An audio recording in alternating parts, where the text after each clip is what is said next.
오늘은 우리 정창길 목사님께서 에베소서에 있는 말씀을 가지고 하나님 말씀 전해 주시겠습니다. 자, 우리 함께 같이 에베소서 신약성경 에베소서 2장 말씀입니다. 신약성경 311페이지가 됩니다. 에베소서 2장 우리 11절부터 22절까지의 말씀입니다. 우리 함께 같이 찾고 같이 읽음으로 하나님 말씀 받도록 합니다. 함께 읽습니다. 시작.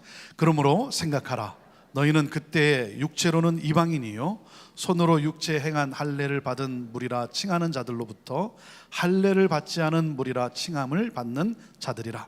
그때 너희는 그리스도 밖에 있었고 이스라엘 나라 밖에 사람이라. 약속의 언약들에 대하여는 외인이요 세상에서 소망이 없고 하나님도 없는 자이더니 이제는 전에 멀리 있던 너희가 그리스도 예수 안에서 그리스도의 피로 가까워졌느니라. 그는 우리의 화평이신지라. 둘로 하나를 만드사 원수된 것 곧 중간에 막힌 담을 자기 육체로 하시고 법조문으로 된 계명의 율법을 폐하셨으니 이는 이 둘로 자기 안에서 한 세 사람을 지어 화평하게 하시고 또 십자가로 이 둘을 한 몸으로 하나님과 화목하게 하려 하심이라. 원수된 것을 십자가로 소멸하시고 또 오셔서 먼 데 있는 너희에게 평안을 전하시고 가까운 데 있는 자들에게 평안을 전하셨으니 이는 그로 말미암아 우리 둘이 한 성령 안에서 아버지께 나아감을 얻게 하려 하심이라. 그러므로 이제부터 너희는 외인도 아니요 나그네도 아니요 오직 성도들과 동일한 시민이요 하나님의 권속이라. 너희는 사도들과 선지자들의 터 위에 세우심을 입은 자라. 그리스도 예수께서 친히 모퉁이 돌이 되셨느니라. 그의 안에서 건물받아 서로 연결하여 주 안에서 성전이 되어가고 너희도 성령 안에서 하나님이 거하실 처소가 되기 위하여 그리스도 예수 안에서 함께 지어져 가느니라. 아멘. 예수 안에서 함께 지어져 가는 우리라는 제목으로 우리 하나님 말씀 선포해 주십니다. 오늘도 이 말씀 가운데 하나님의 은혜가 또 결단이 있게 되기를 바라고 신령과 진정으로 예배하는 우리 모든 예배자들 되기를 바랍니다.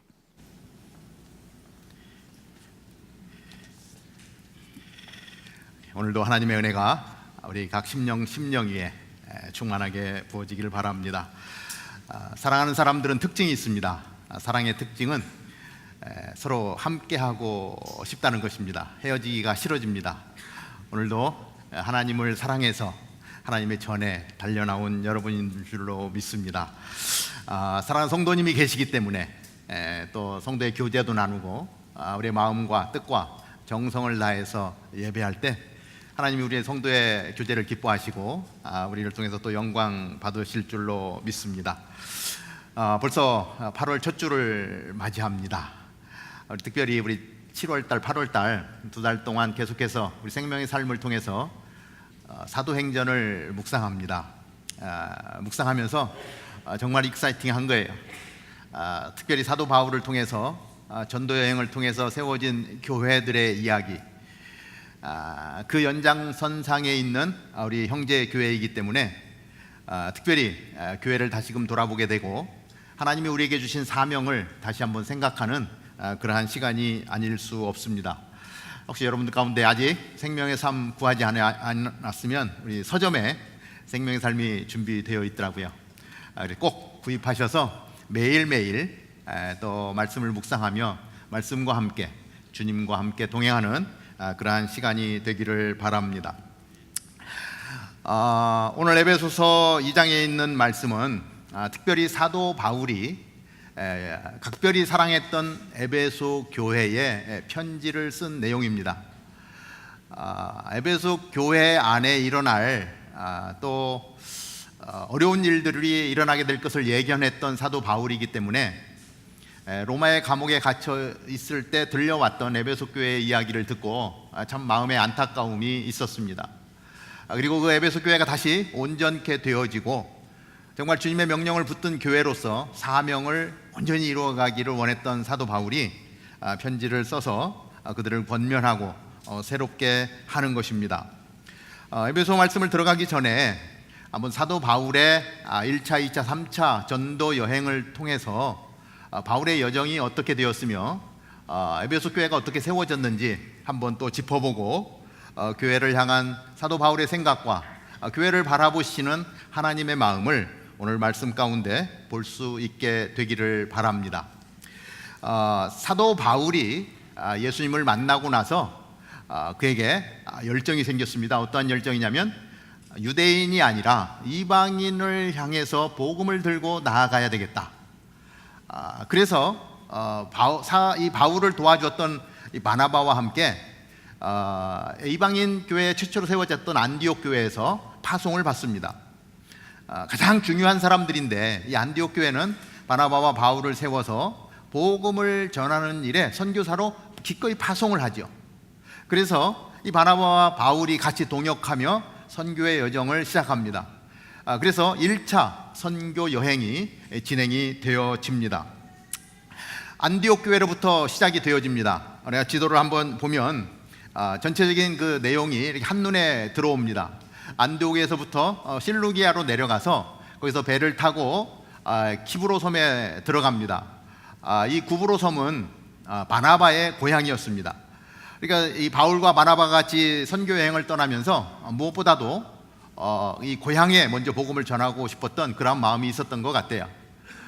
그리고 나서 이제 바보를 거쳐서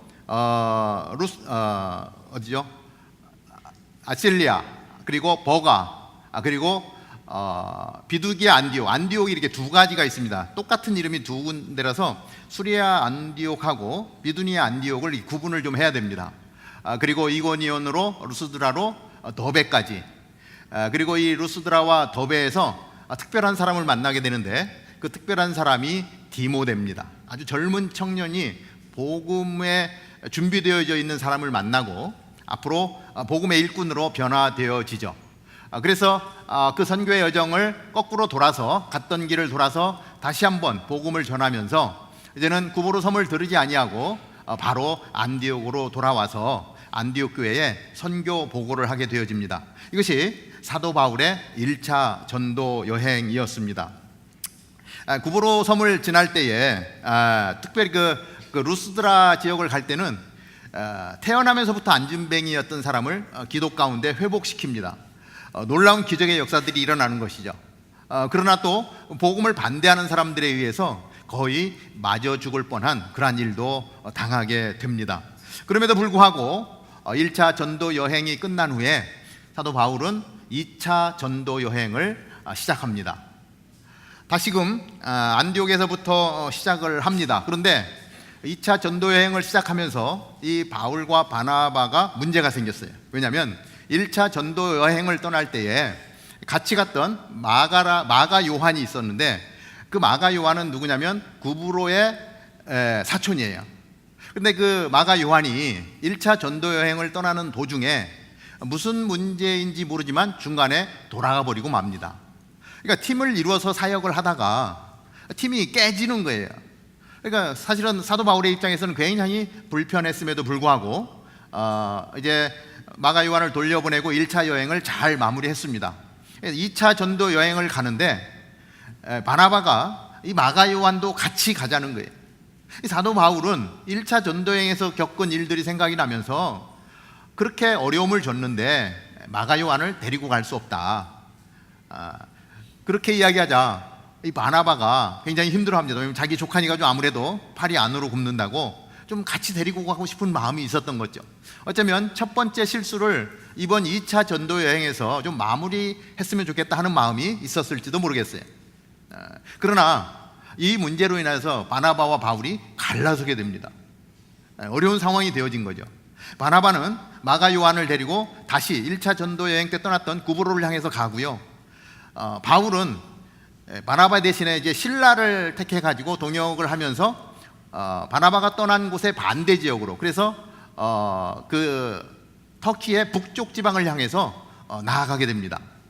아마도 이제 복음을 전하러 가는데 사도 바울이 이렇게 고향이 생각났던 것 같아요. 이 구브로에서 바나바의 고향을 복음을 전하는 첫 기지로 이렇게 삼았었는데 바울이 또 복음을 전하기 위해서는 다소로 올라갑니다. 다소는 이 바울의 고향이었죠. 그래서 다소를 통해서 이제 선교 여행을 그렇게 떠나가게 되는 것입니다. 그래서 더베를 지나고 그래서 더베와 루스드라, 이고니온을 지나면서는 전에 1차 전도여행 때 만났던 디모데를 다시 만나게 되어지죠. 복음을 전했던 그 반가운 만남이 더베 루스드라에서 있게 되어지고, 이때 디모데에게 할례를 행하게 됩니다. 왜냐하면 디모데의 아버지는 헬라 사람이었고 어머니는 유대인이었습니다. 앞으로 디모데가 복음의 큰 일꾼들로 쓰임을 받아야 되는데, 아무래도 유대이고 예루살렘 교회 입장에서는 할례 받지 않은 사람이 복음을 전하는 것에 대해서는 불편함이 있었기 때문에 혹시라도 예루살렘 교회로부터 복음을 전하는 일에 어려움을 당할까 봐 미리 할례를 통해서 거룩하게 하는 예식을 행하게 되기도 합니다. 그리고 계속해서 이제 비시디아 안디옥을 떠나서 드로아라고 하는 곳으로 갑니다. 이때 사도 바울은요, 저 에베소가 있는 드로아, 에베소, 갈라디아 이쪽 지역을 이때 당시에는 아시아라고 표현을 했습니다. 사도 바울의 마음은 이 아시아에서 복음을 전하고 싶은 열정이 있었어요. 그런데 본인의 계획과는 다르게 하나님이 사도 바울을 빌립보로, 유럽으로 부르십니다. 꿈의 환상 중에 마게도냐 사람이 손짓으로 사도 바울을 부르면서 와서 우리를 좀 도와달라라고 하는 환상을 봅니다. 내가 전하고 싶은 그 복음의 지역은 아시아인데 성령님께서 이 유럽 쪽으로 복음을 전하시기 원하시는구나, 이렇게 알아차린 이 사도 바울은 이제 드로아로 갑니다. 드로아는 우리가 트로이 목마 그러면 잘 알죠? 그 트로이 목마의 스토리가 있는 그 트로이가 성경에서는 드로아로 나옵니다. 드로아에서 배를 타고 건너가면 거기가 바로 유럽의 관문이 되어지는 것이죠. 그래서 그 유럽으로 넘어가서 복음을 전하는데 자주 옷감 장사 루디아를 만납니다. 이 여자가 복음을 들으면서 복음을 잘 받아들이는 거예요. 그리고 이 바울의 일행들을 잘 환대하는 거예요. 그래서 루디아의 집에 가서 예배를 드리기 시작하면서 그곳에 교회가 세워지는데, 그 교회가 바로 빌립보 교회라고 하는 것이죠. 이 빌립보 교회는 유럽의 최초로 세워진 교회입니다. 사실은 아시아 지역에 교회가 많이 세워져야 되는데 이 바울을 통해서 유럽의 첫 교회가 세워지고, 그리고 나서 이제 데살로니가에 가서 우리가 알다시피 데살로니가 교회가 세워집니다. 베레아로 또 넘어가서 복음을 전합니다. 베레아 사람들은 신사적이어서 우리에게 성경 구절이 생각이 나죠. 복음을 잘 받아들였습니다. 그리고 아덴으로 갑니다. 성경에는 아덴으로 표현이 되어 있고 지도상에는 이제 아테네로 표현이 되어져 있는데, 그리스의 수도 아테네로 가서 그리고 또 고린도까지 그렇게 복음을 전하게 됩니다. 그리고 방향을 돌려서 다시 에베소로 돌아오게 되죠. 육로로 또 아니면 또 배를 통해서 계속해서 복음을 전하게 되는데, 저 에베소 교회, 에베소 지역에 가서 복음을 전하면서 교회가 세워지죠. 그 교회가 에베소 교회입니다. 그러나 이제 사도 바울의 일행이 가야 될 길이 있어서 그 에베소에 많이 머무를 수가 없었습니다. 그래서 그 에베소 교인들에게 사도 바울이 작별 인사를 할 때에 내가 다시 이곳에 오기를 원한다, 여러분들을 다시 만나기를 소원한다, 이렇게 인사를 하고 배를 타고 돌아오게 되어지는 것이죠. 그래서 바울의 2차 전도 여행이 마무리되어지게 됩니다. 그리고 얼마간의 시간이 지나서 사실은 바로예요. 다시 3차 전도 여행이 시작이 되어집니다. 1차 전도 여행, 2차 전도 여행을 다니면서 세워졌던 그 교회들, 만났던 사람들을 잘 다지고 교회들을 견고하게 하기 위해서 3차 여행을 떠납니다. 2차 전도 여행 때와 마찬가지로 다시 안디옥에서 다소로, 그리고 이고니온으로, 그리고 예전에는 드로아에서 유럽으로 갔는데 이제는 바로 에베소 교회로 갑니다. 왜냐하면 2차 전도 여행 때 다시 오겠다라고, 다시 만났으면 좋겠다라고 했던 에베소 교회가 늘 마음에 걸렸기 때문에 그렇습니다. 전도 여행을 떠나는 동안에 많은 기사와 이적들이 일어나고요, 또 반대 상황이 되어서 굉장히 많은 핍박과 어려움도 당하게 됩니다. 죽을 고비도 여러 번 넘기게 됩니다. 그런 와중에 도착한 에베소, 2차 전도 여행을 통해서 세워졌던 그 교회, 사도 바울에게는요 그 에베소 교회가 마음의 고향 같은 곳이 되었어요. 그래서 특별히 이 3차 전도 여행 때는 에베소 교회에서 무려 3년 정도를 머무릅니다. 굉장히 오랜 시간을 머무르게 되어지는 것이죠. 그래서 계속해서 복음을 전합니다. 그리고 그 복음을 전하는 과정에서 이제 하나님의 사람들을 세우죠. 교회를 지킬 수 있는 사람들을 세웁니다. 그러는 와중에 복음을 전하는 것을 반대하는 사람들이 또 일어나요. 그러니까 복음을 전하기가 어려워져요. 그러니까 사도 바울이 어떻게 하냐면 자기를 핍박하는 사람들을 피해서 복음을 잘 받아들이는 사람을 모아가지고 두란노 서원이라고 하는 곳으로 갑니다. 가는 곳곳마다 회당에서 말씀을 전했는데 이제는 회당이 아니라 두란노라고 하는 그곳의 장소를 빌려서 계속해서 복음을 강론합니다. 이 두란노 서원은 이 두란노라고 하는 아주 지역의 유지가 큰 도서관을 지어서 이러한 토론을 할 수 있도록 만든 아주 좋은 장소예요. 그곳에서 무려 2년 동안 계속해서 복음을 전하는 거죠. 그러니까 에베소에 3년을 머무는 동안에 두란노에서 약 2년 정도를 강해를 한 거예요. 성경 강해를 한 거예요. 그러니까 얼마나 많은 복음의 열매들이 맺혔겠습니까? 그리고 나서 다시 이제 3차 선교여행의 여정을 계속해서 이어갑니다. 그래서 유럽 최초로 세워진 빌립보 교회를 통해서 데살로니가, 그다음에 또 그 아테네, 이번에는 3차 여행 때는 아테네는 들리지 않죠. 그리고 마지막에 고린도까지 가서 그곳에 다시 2차 전도여행 때 세웠던 사람들을 격려하면서 교회를 단단하게 다집니다. 그리고 그 고린도에서 사실은 사도 바울이 고린도까지 왔지만 고린도에서 사도 바울의 마음은 어디까지 가냐면 성령께서 땅끝까지 이르러 복음을 전하라고 명령을 주셨기 때문에 땅끝으로 가고 싶은 마음이 있었어요. 그래서 사도 바울의 마음에는 늘 어디까지 있었냐면 이때 당시에 로마 제국이 다스리던 그러한 시대에 최고의 도시 로마에 가서 복음을 전하고 싶은 마음이 간절했어요. 그런데 복음은 먼저 흘러가서 로마의 교회가 세워졌다는 소식을 듣습니다. 아직 가보지는 않았지만 사도 바울은 이 고린도에서 로마에 세워진 교회 사람들에게 편지를 씁니다. 복음이 무엇인지, 그 진리의 핵심이 무엇인지를 잘 기록하는데 그 편지가 바로 로마서가 되어지는 것이죠.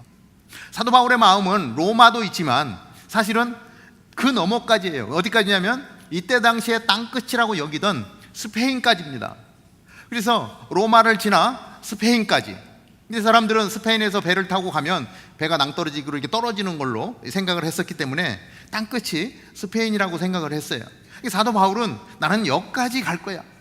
복음을 들고 성령님이 말씀하시는 그 끝까지 갈 거야. 늘 이것이 사도 바울의 마음이었습니다. 고린도에서 사역을 마치고 그리고 다시 갔던 길을 돌아서 예루살렘 교회를 향하여 나아갑니다. 그때 당시에 들려온 소식이 예루살렘 교회가 굉장히 기근으로 말미암아 어려워졌다는 거예요. 가는 곳곳마다 예루살렘 교회 소식을 전하면서 기도 요청을 했겠죠. 그랬더니 그 교회들이 헌금을 해주는 거예요. 우리가 예루살렘 교회를 돕고 싶습니다. 그래서 많은 사람들이 헌금을 바울에게 전해주는 거예요. 예, 제가 잘 전해드리겠습니다. 그리고 그 연보를 가지고 이제 돌아오는데 여러 가지 일들을 만납니다. 사도 바울이 돈을 많이 가지고 있다라는 소식이 들렸던 것 같아요. 이 도적의 무리들이 야, 사도 바울과 일행들이 이곳에서 배를 타고 이쪽으로 건너갈 때 우리가 미리 배를 타고 있다가 사도 바울의 돈을 다 뺏어가자. 또 이런 정보가 또 들어오는 거예요. 그래서 사도 바울이 작전을 짭니다. 자, 우리 일행들, 당신들은 예정대로 배를 타십시오. 나는 항구에서 살짝 빠져가지고 육로로 가겠습니다. 그래서 일행들은 배를 타고 가고 바울은 육로를 통해서 이제 갔던 길을 돌아와서 헌금을 안전하게 지키기도 합니다.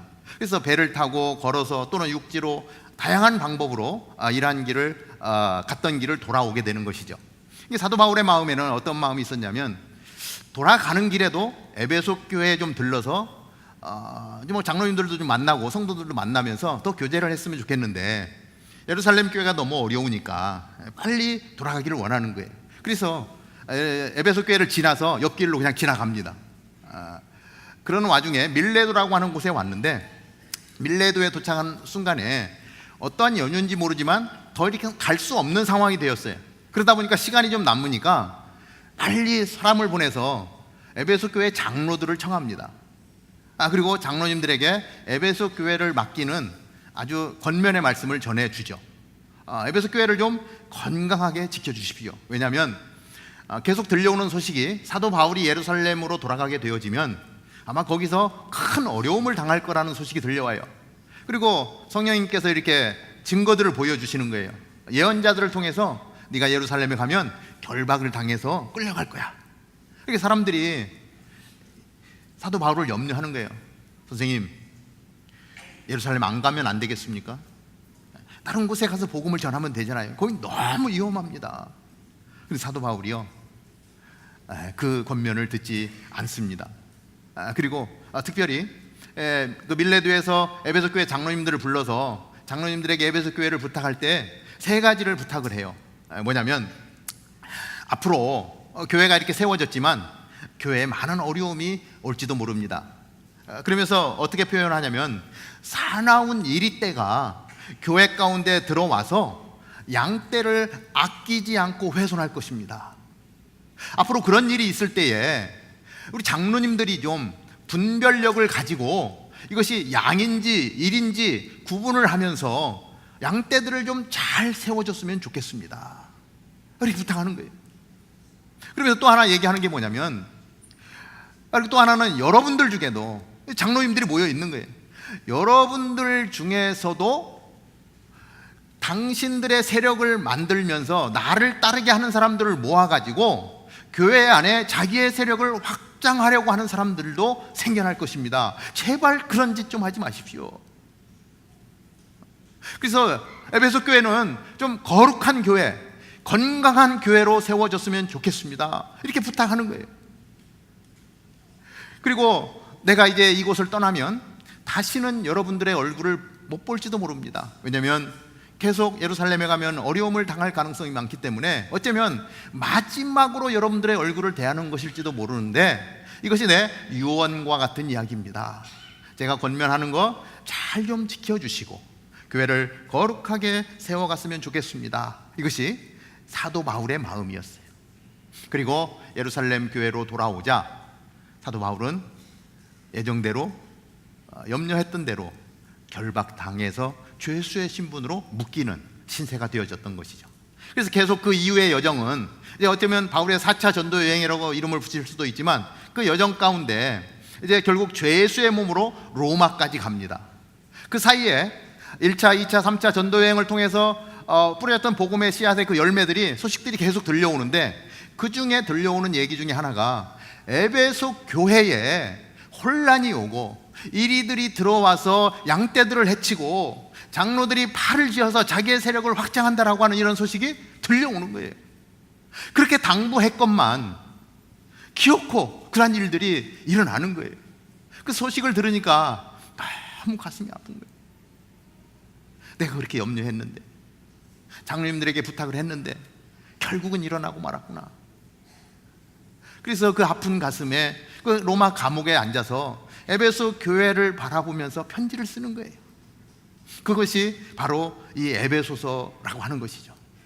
그 중에 우리는 이 2장 11절부터 22절까지의 말씀을 보면서 사도 바울이 너무나 사랑했던 교회, 당신의 복음의 열정의 열매, 그 교회를 바라보면서, 그러면서 우리는 우리 형제교회를 한 번 더 생각해 보는 거예요. 우리 형제교회는 어떻게 세워졌습니까?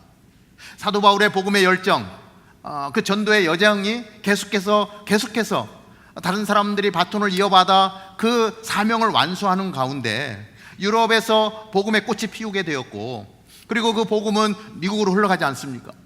그리고 미국의 수많은 선교사들을 통해서 대한민국까지 복음은 흘러왔고, 우리들이나 우리들의 부모님들이 그 선교사님들을 통해서 복음을 받아들이고 교회가 세워지고, 계속해서 바울의 선교 여행은 끝났지만 복음의 여정은 계속해서 이어져 가고 있는 것이고, 그 연장선상에서 오늘 우리가 예배하는 이 장소까지, 우리의 형제 교회까지 그렇게 세워진 것이 아니겠습니까?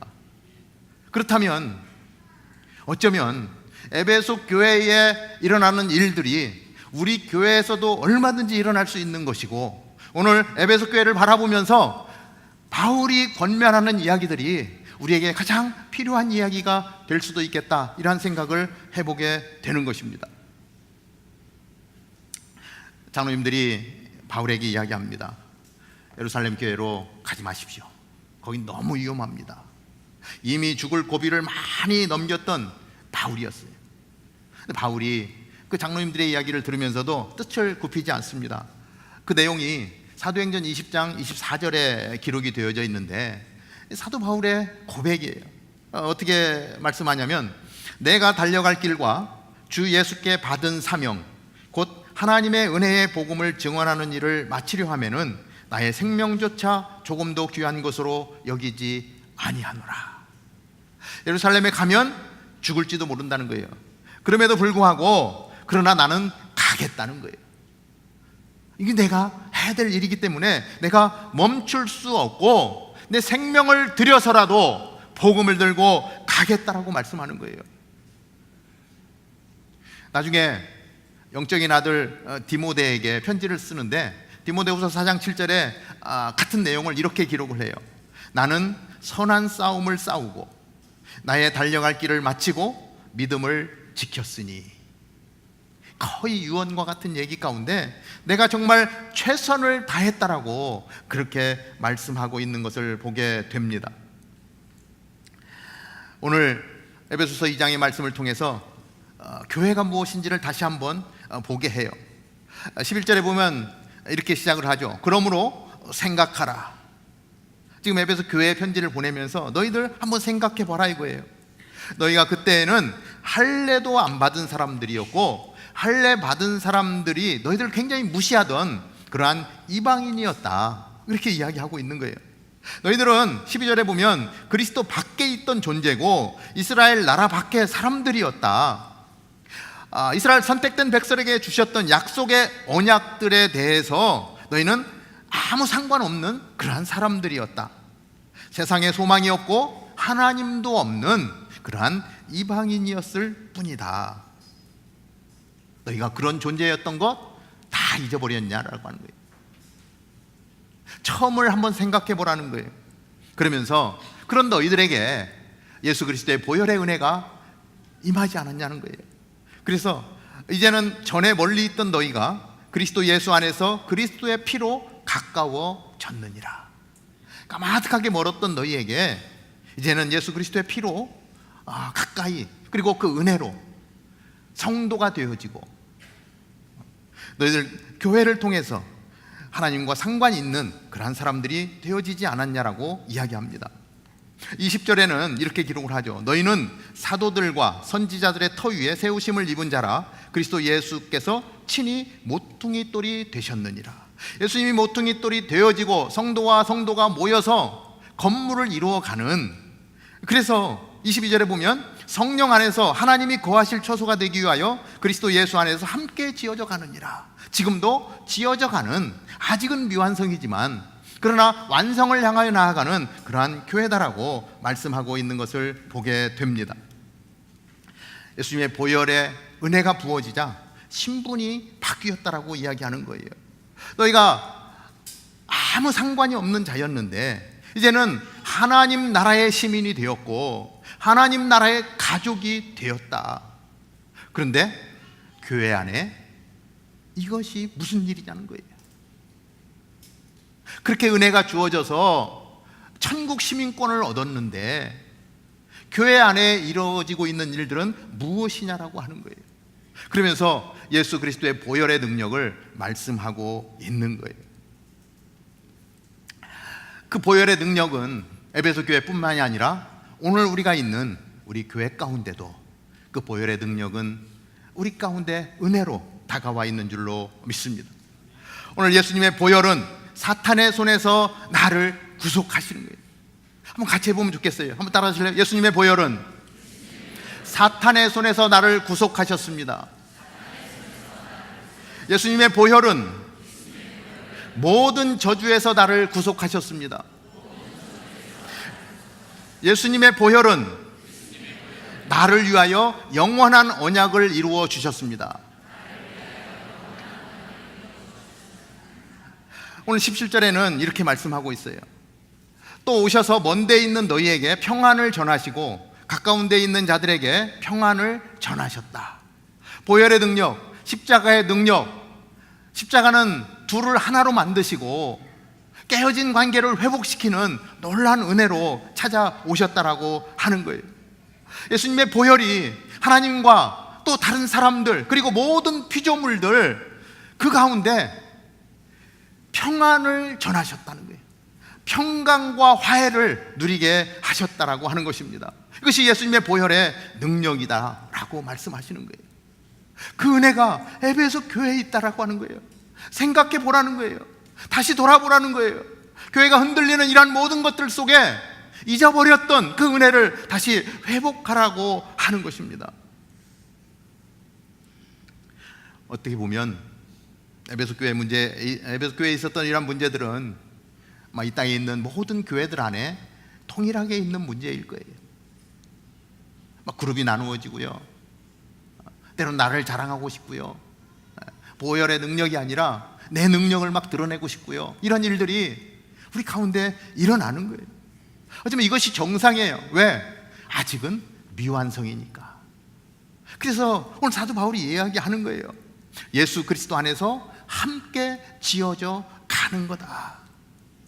예수님의 보혈이 그러나 결국은 사탄과 그의 모든 권세를 극복하게 하실 것이다. 사도 바울은 알았어요.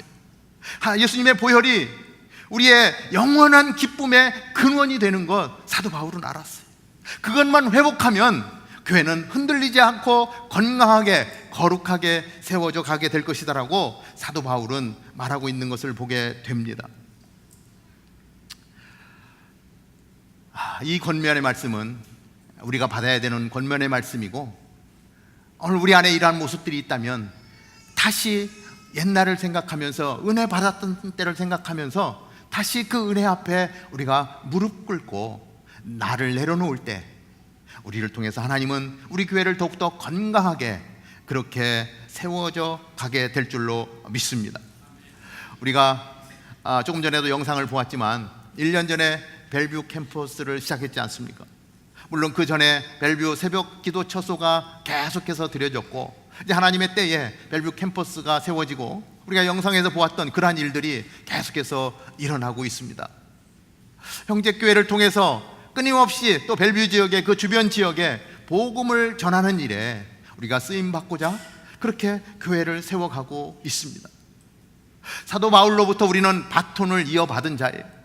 그래서 계속해서 사도 바울이 그렇게 1차, 2차, 3차 전도여행을 떠났던 것처럼 우리에게 허락하시는 그 은혜 안에서 우리는 계속해서 복음을 들고 나아가는 거예요.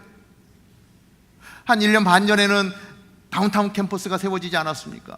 거기 가봤더니요, 젊은 청년들이 굉장히 많은 거예요. 같이 예배를 드리면서 그런 생각을 하는 거예요.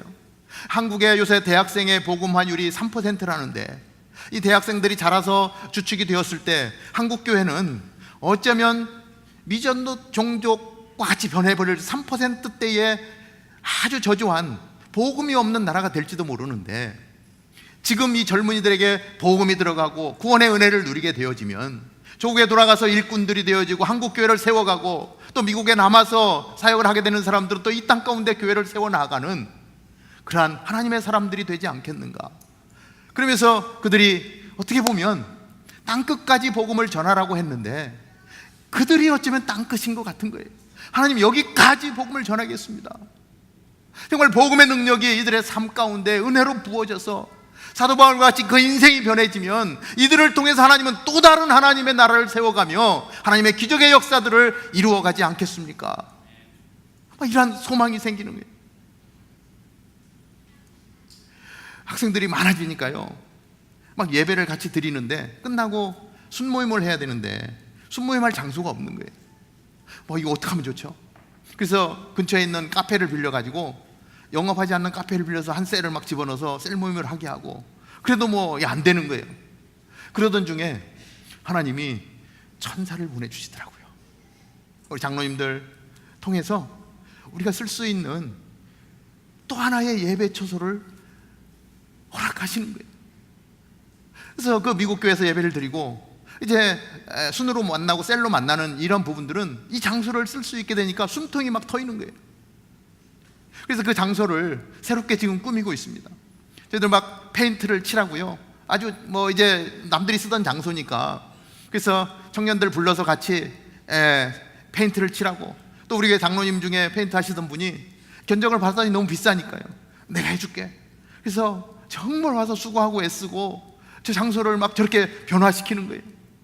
그리고 바닥도 다 뜯어내고 이제는 카펫도 새로 쫙 깔면서 이제 저곳에 몰려올 청년들, 저곳에서 셀 나눔을 통해서 복음을 들어야 될 청년들, 세상에 소망을 두고 살아가던 청년들이 이곳에서 하나님을 만남으로 말미암아 하나님의 나라를 꿈꾸는 사람들로 바뀌어갈 청년들이 이곳에 오기를 기도하며, 정말 하나님 허락하신 이 장소 너무 감사하며 준비를 하고 있습니다.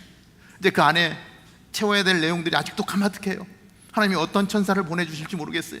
막 의자도 갖다 놔야 되고요, 테이블도 필요하고요. 근데 분명한 것은 이 일을 시작하신 하나님이 분명히 이루어 주실 줄로 믿습니다. 오늘도 우리 목사님 통해서 콜롬비아 이야기를 들으면서 막 가슴이 벅차는 거예요. 우리가 계속 이 동남아시아 또 유럽 계속 우리 선교팀들이 열방을 향해서 나아갔는데 유난하게 이 남미 쪽은 안 뚫리는 거예요. 그런데 목사님 이 그 먼 길 콜롬비아를 다녀오셔서 사진을 보내주시는데요, 이제는 드디어 우리 형제교회를 통해서 남미까지 복음을 전하는 그 은혜를 허락하시는구나. 우리 교회가 아직은 미완성이고 우리 교회 안에 아직도 문제들이 있지만 그럼에도 불구하고 복음에 대한 열정은 더 타오르게 하셔서 남미까지 가게 하시는구나. 우리의 자녀들 세대에 지금 휴스턴에 가서 집이 없는 사람들을 위해서 집을 지어주지 않았습니까? 우리 학생들이요 케냐까지 가서요 BBS를 통해서 복음을 전하고 돌아왔어요. 어른 세대뿐만이 아니라 우리 다음 세대들까지도 이 사도 바울의 여정을 이어받아서 그 바톤을 이어받은 거예요. 그리고 행해야 될 일들을 최선을 다해서 달려가는 거예요. 사도 바울의 고백을 가지고 달려가는 거예요. 하나님, 언제까지 이 일을 해야 됩니까? 우리 물어야죠. 하나님, 언제까지 해야 되나요? 주님 오실 때까지. 그때가 언제인지 모르지만 주님 오실 때까지 하나님, 우리가 최선을 다해서 감당하겠습니다.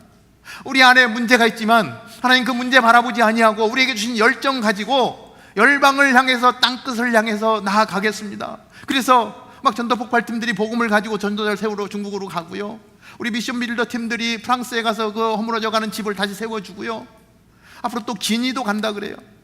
우리 치과 의사팀들은 또 우리 젊은 청년들과 함께 이제 인도네시아 우리 이동열 선교사님을 향해서 나아가서 무슬림들에게 주님의 사랑을 전하고 또 간간히 복음을 전하면서 사도 바울이 했던 그러한 일들을 우리가 하는 거예요. 마지막 주자로서 마지막 바퀴가 중요하잖아요. 하나님, 이거 할게요. 최선을 다해서 달려가겠습니다. 내가 선한 싸움을 싸우겠습니다. 나가는 것도 그렇지만 이 자리에서도 우리 최선을 다하겠습니다. 아버지 학교, 어머니 학교, 행복한 부부 학교를 통해서 하나님의 사랑이 무엇인지, 그 사랑이 어떻게 가정을 세우게 되는지 이곳에서도 전하겠습니다. 오픈 테이블도 하고요, 어메이징도 하고요. 계속해서 복음의 툴은 다양하지만 핵심은 똑같은 거예요. 그 안에 복음을 품고 가는 거예요. 하나님, 사도 바울의 바톤 우리가 받았으니까 하나님, 우리 형제교회가 하나님 정말 초대교회가 세워졌던 그러한 모습으로 우리에게 원하시는 그 일을 최선을 다해서 해드리겠습니다 라고 하나님 앞에 우리가 고백하며 나아가야 되지 않겠습니까? 하나님은 우리 교회가 미완성인 것 아십니다. 예수 그리스도 안에서 정말 모퉁이 돌 대신 예수님을 중심으로 모이고 같이 힘을 합쳐서 거룩한 하나님의 교회로 빚어가면서 교회가 감당해야 될 일들을 하게 하시는 것입니다. 우리는 그 사실을 알 때 에베소 교회를 바라보면서 우리 형제 교회를 오버랩해서 얹고 우리가 우리 교회를 바라보면서 우리 각자가 최선을 다해서 해야 될 일들을 감당하며 나아갈 때 하나님께서 우리를 통해서 영광을 받으실 줄로 믿습니다. 사도 바울이 했던 고백을 한번 우리의 고백으로 올려드렸으면 좋겠어요. 사도행전 20장 24절을 정말 우리의 고백으로, 사도 바울의 고백을 빌리지만 내 마음을 담아서 같이 한번 고백하며 오늘 말씀을 마치도록 하겠습니다. 시작. 내가 달려갈 길과 주 예수께 받은 사명 곧 하나님의 은혜의 복음을 증언하는 일을 마치려 하면은 나의 생명조차 조금도 귀한 것으로 여기지 아니하노라. 아멘. 하나님, 우리 안에 연약함이 있습니다. 어떻게 사도 바울과 비교하겠습니까? 그러나 하나님, 사도 바울을 부르셔서 그를 통해서 일하신 분은 하나님이십니다. 하나님, 오늘 이 시대에 성령님께서 하나님 우리를 부르셔서 성령님이 원하시는 일을 우리로 하여금 하게 하실 줄로 믿습니다. 하나님, 우리 형제교회 아직 미완성이지만 그러나 주님이 원하시는 그 명령, 그 사명 붙들고 오늘도 복음을 품고 나아가기를 원합니다. 하나님, 우리는 연약하지만 예수 안에서 함께 지어가고 하나님 우리를 통해서 영광 받으실 분이 우리 주님이신 것을 믿습니다. 하나님, 그 복음의 은혜를 기억하게 하여 주옵소서. 하나님, 내가 아니라 복음이 우리를 변화시킨 것을 기억해 하여 주시옵소서. 우리의 신분을 변화시켰고 우리를 하나님의 나라의 백성으로 새롭게 삼아 주셨습니다. 예수님의 보혈의 능력이 사탄의 손에서 나를 구속하셨고, 예수님의 보혈의 능력이 모든 저주에서 나를 구속하셨고, 예수님의 보혈이 나를 위하여 영원한 언약을 이루어 주신다는 사실을 기억할 때에 우리에게 주신 사명 온전히 이루게 될 줄로 믿습니다. 우리 사랑하는 형제교회 성도님 한 분 한 분 가운데 당신의 능력으로 덧입혀 주셔서 주님의 기쁨이 되도록 인도하여 주옵소서. 예수님의 이름으로 기도하옵나이다. 아멘.